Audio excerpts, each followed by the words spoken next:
Perkenalkan, saya Renaldi dari 11D absen 30.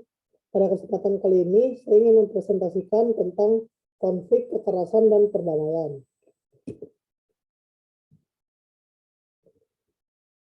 Pertama-tama, apa sih konflik itu? Jadi, konflik itu adalah suatu proses sosial antara dua individu atau kelompok, di mana satu di antara satu pihak berusaha untuk mengikat pihak lain dengan menghancurkan atau membuatnya tidak berdaya dengan cara yang disertai dengan ancaman dan kekerasan. Saya mengambil contoh konflik sosial. Konflik sosial yang saya ambil ada dari konflik yang terjadi di Aceh, di mana Aceh memerdekakan diri.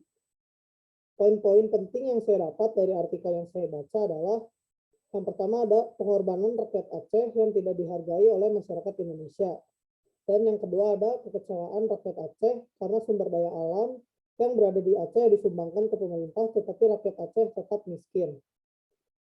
Setelah saya teliti, penyebab konflik ini terjadi karena rakyat Aceh merasa bahwa sumber daya alam yang diberikan kepada pemerintah disia-siakan, sehingga rakyat Aceh ingin mendirikan negara sendiri agar sumber daya alamnya dapat digunakan dengan baik. Dari konflik tersebut tentu ada dampak negatif dan dampak positif. Dari dampak positifnya tersendiri, ada sumber daya alam di Aceh dapat digunakan lebih baik. Dan yang kedua ada rakyat Aceh lebih diperhatikan oleh masyarakat Indonesia. Dampak negatifnya sendiri, yang pertama ada munculnya perpecahan antara masyarakat Indonesia. Dan yang kedua, hilangnya salah satu sumber daya alam di Indonesia. Penyelesaiannya yaitu terjadinya perundingan pada tanggal 27 Februari tahun 2005 antara pihak GAM dan pemerintah Republik Indonesia di Vantaa, Finlandia, dan mencapai perdamaian pada 15 Agustus tahun 2005. Sekarang saya akan membahas tentang kekerasan. Kekerasan itu adalah suatu tindakan yang mengacu pada sikap atau perilaku yang tidak manusiawi, sehingga dapat menyakiti orang lain yang menjadi korban kekerasan tersebut, dan juga tentu merugikan orang yang berbuat kekerasan, karena pasti akan mendapatkan hukuman sesuai hukum yang berlaku. Di sini saya mengambil contoh kekerasan pada tahun 1998. Poin-poin penting yang saya ambil dari artikel yang saya baca, yang pertama ada hal ini terjadi karena adanya krisis finansial di Asia. Yang kedua, adanya terjadi banyak demonstrasi oleh mahasiswa.